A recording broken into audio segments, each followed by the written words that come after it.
주보에 기재된 오늘의 묵상 범위가 본래 에스겔서 18장 말씀이지만 특별히 성탄절 새벽이기 때문에 그와 관련된 성탄절과 관련된 본문을 묵상하고자 합니다. 한국에 보면 어느 누군가의 생일을 기념해서 공휴일로 지정된 날짜는 석가모니의 출생과 이 성탄절, 예수님의 출생 둘입니다.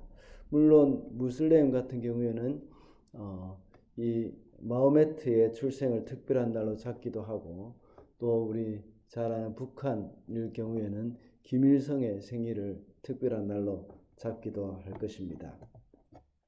그러나 예수님이 이 땅에 태어나셨다는 것은 어떤 특별한 사람이 태어났다는 차원과는 엄청난 차이가 있습니다.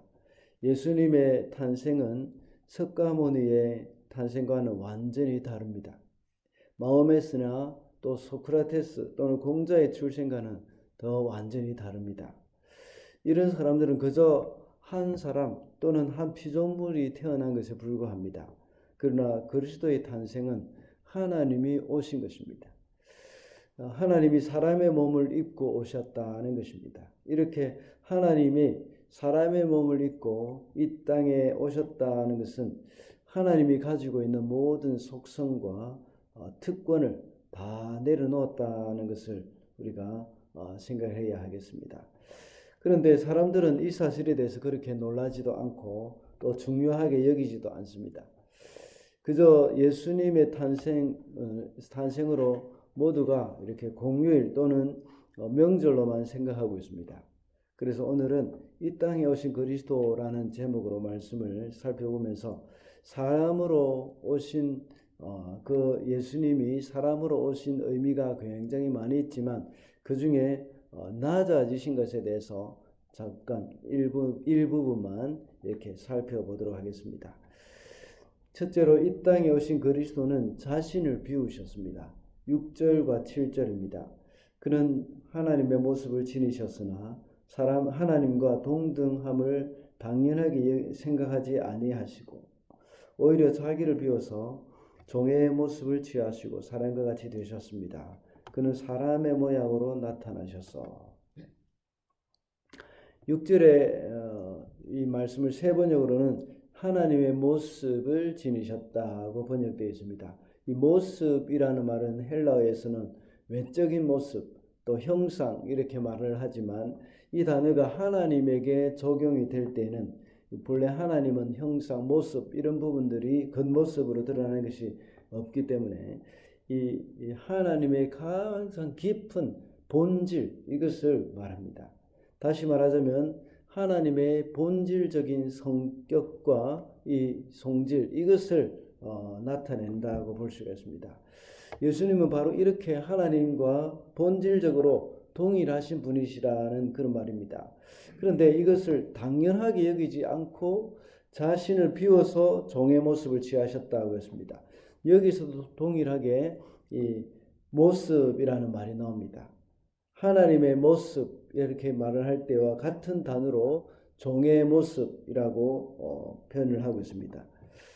본질적으로 하나님이시지만 그것을 당연하게 여기지 않고 종의 본질을 취하셨다 하고 말씀합니다.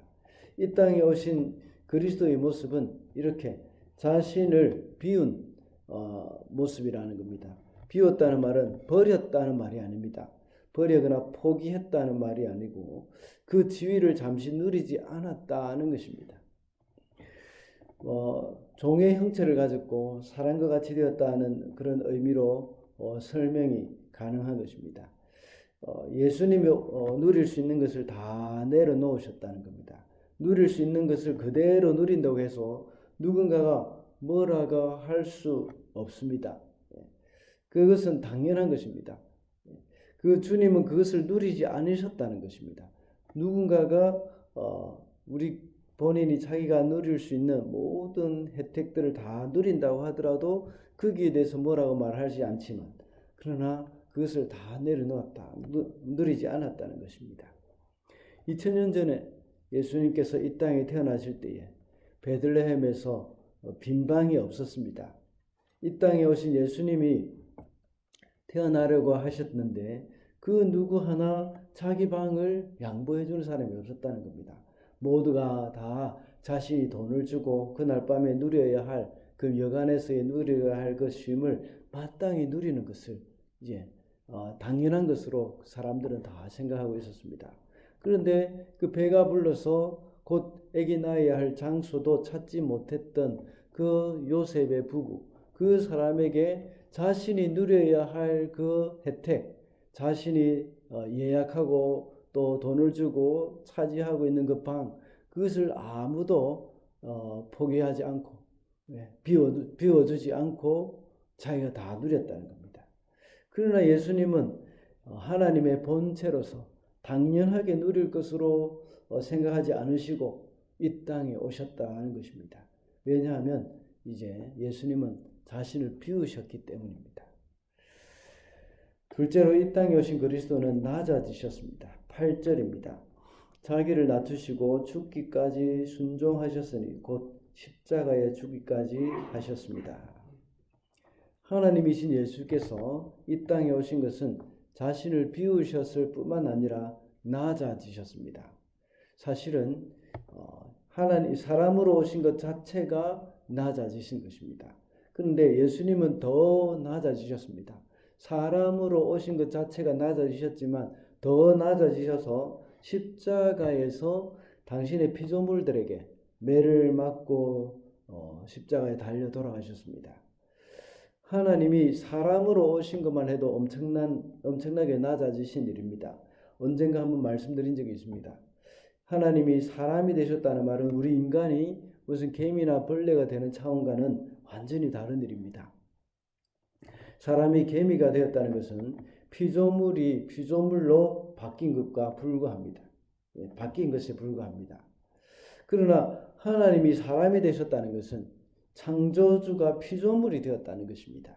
그것은 무엇과도 설명하기 어려운 엄청난, 어떤 말로도 설명하기 어려운 엄청난 사건입니다. 그것도 모자라서 피조물이 창조주가 피조물에게 매를 맞고 죽임을 당했다 하는 것은 우리가 상상도 할 수 없는 엄청난 일입니다. 이만큼 낮아지셨다는 겁니다. 더 이상 낮아질 수 없는 일입니다. 그래서 앤드류 모레이는 말하기를 십자가는 겸손의 바탕으로서 이루어진 것이라고 말씀하고 있습니다. 이렇게 예수님이 낮아지심으로 인하여서 주님은 우리를 높이셨습니다. 우리가 죄의 종으로 비참한 생활을 하면서 바닥에 살고 있었는데 그러나 주님의 낮아지심으로 우리는 하나님의 자녀의 지위를 회복하게 되었습니다. 죄의 종이고 마귀의 종으로 가장 비천한 처지에 있었던 우리가 하나님의 자녀의 지위를 얻게 되었습니다. 이 일은 바로 그리스도의 낮아지심의 결과로 이루어진 것입니다. 마지막으로 이 땅에 오신 그리스도는 우리의 본이 되신다는 것입니다. 5절 말씀입니다. 여러분 안에 이 마음을 품으십시오. 그것은 곧 그리스도 예수의 마음이기도 합니다. 사도 바울은 빌립보 교회 성도들에게 여러분 안에 그리스도의 마음을 품으라고 말씀하고 있습니다. 다시 말하자면 예수님을 본을 삼고 주님을 닮아가라는 말씀입니다. 우리 모든 성도들의 최대의 목표는 바로 그리스도의 성품을 닮아가는 것입니다. 예수님처럼 자신을 비우고 또 예수님처럼 낮아져야 한다는 말씀입니다. 우리가 당연히 누릴 수 있는 것은 굉장히 많습니다. 요즘 많은 사람들은 당연히 누릴 수 있는 일상생활, 그것이 코로나 때문에 제한을 받게 되자 참 반발을 하고 데모하고 이렇게 이 시위를 하는 사람들이 참 많아졌습니다. 누군가가 나를 무시한다는 생각이 들 때도 굉장히 반발을 하고 기분 나빠합니다. 그리고 내가 힘써 일하여서 벌어들인 수입으로 풍성한 생활을 하는 것도 역시 당연히 누릴 수 있는 것입니다. 그리고 이 나라에 살면서 편안하고 안락한 삶을 누리는 것도 역시 당연한 일입니다. 그러나 때로는 그리스도께서 우리의 이런 것들을 당연히 누리지 않고 자신을 비운 것처럼 우리도 역시 예수님처럼 우리가 누려야 할 것들, 혜택들 이런 것들을 누리지 않고 주님을 위해서 비워야 할 때가 있다는 겁니다. 우리는 자주 말합니다. 언제든지 주님이 원하신다면 다 내려놓겠습니다 라고 말을 합니다. 그런데 우리가 더 좋은 것은 주님이 원하신다고 말을 하기 전에 우리가 자원해서 먼저 자신을 비우는 삶, 이것을 사는 것이 더 중요한 것입니다.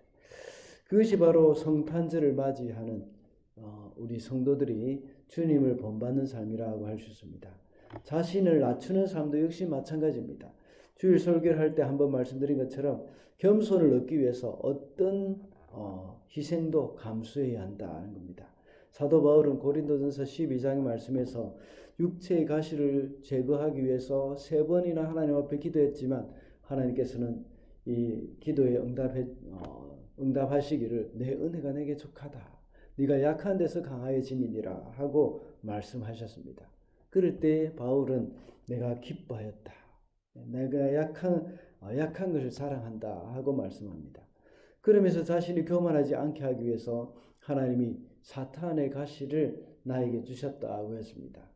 사도 바울은 겸손을 얻기 위해서 자기에게 있는 육체의 가시도 감사히 받아들였다고 했습니다. 이것이 바로 앤드류 머레이가 겸손이라는 책에서 기록한 내용입니다. 육체의 가시가 무엇인지 정확히 알 수는 없지만 그가 사도로 사역을 하면서 생활하는데 참 많은 걸림돌이 되었을 것이 그에게는 틀림없습니다. 그러나 이것으로 인하여서 자신이 겸손하게 되었다는 것 때문에 감사히 여긴다고 했습니다. 말씀을 맺겠습니다. 오늘은 이 땅에 오신 그리스도라는 제목으로 말씀을 살펴봤습니다. 이 땅에 오신 그리스도는 자신을 비우셨고 낮아지셨다고 했습니다. 성탄절을 맞이하여서 주님을 사랑하는 성도로서 우리의 본이 되시는 주님을 닮아가는 저와 여러분이 되시기를 바랍니다.